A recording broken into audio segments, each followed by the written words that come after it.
Hi everyone, it's Tara Bianca with Be Light Transformative Therapy, and today I want to continue with our review of basic breathing concepts by talking about the ways in which we can modulate our breathing to create more of an up-regulating response in the body and why we might sometimes want to do that.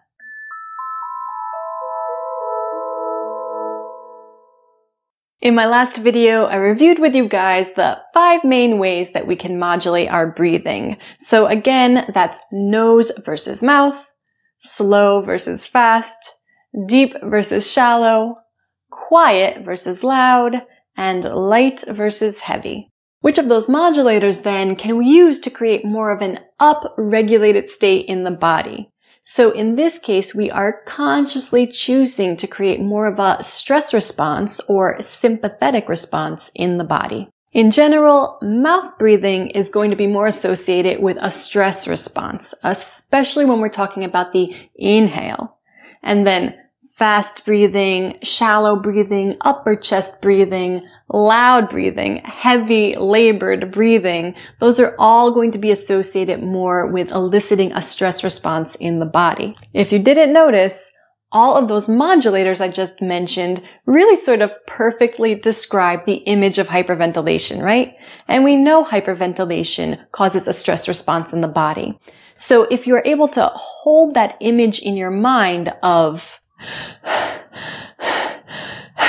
it makes it really easy to remember which modulators are more associated with stress. And then also, and I don't teach these techniques on my YouTube channel for a number of reasons, but I do teach them in my breath boot camp, but strong breath holds would be classified as stressor exercises. So the complete cessation of breath in this case, regardless of these other modulators that we were talking about. Okay, so then the question becomes, well, Tara, I'm always stressed out. I'm already poorly managing the stress in my life. Why would I ever want to consciously induce this type of stress in my body? This is a really good question. And the most important answer is that you might not want to. So this is really where bio-individuality and specific personal needs come into play when choosing or selecting a specific breathing technique. But let's talk generalities for a moment. Having a breathing technique that is more up-regulating in nature can really come in handy in certain situations. So we don't always want to be down-regulated, sleepy, slow, and unresponsive, right? That's not going to be helpful for survival either. So what are some of these specific situations for which a up-regulating breathing technique might be most appropriate? Maybe you wake up in the morning or after an afternoon nap and you just can't seem to get yourself back into that wakeful or alert state. This is the perfect opportunity of when you might want to really amp up the nervous system. For me personally, this is a time when I'll tend to turn to my series of strong breath holds just to sort of jumpstart my system. So upregulating breathing techniques can feel quite energizing to the mind and to the body. Maybe you're feeling sort of scattered and mentally all over the place and you can't quite find your focus and concentration. This could be another great opportunity to use a more up-regulating breathing technique to really help you hone in on that task at hand. As preparation for performance. So whether you're going into an athletic event, whether you're preparing for your workout, or whether you're preparing for an important talk or presentation, this is really the time to start to pull out some of your up-regulating techniques. You definitely do not want to be groggy going into a performance.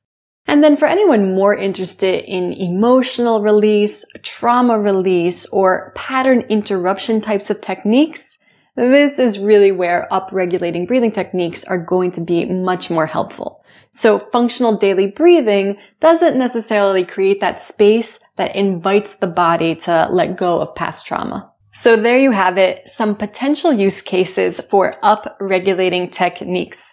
You guys know that I am all about the nasal, slow, deep, quiet, and light breathing as much as possible, but there are certainly times where it may be more appropriate to consciously elicit a stress response in the body. If you liked this video, please give it a thumbs up and please subscribe to my channel.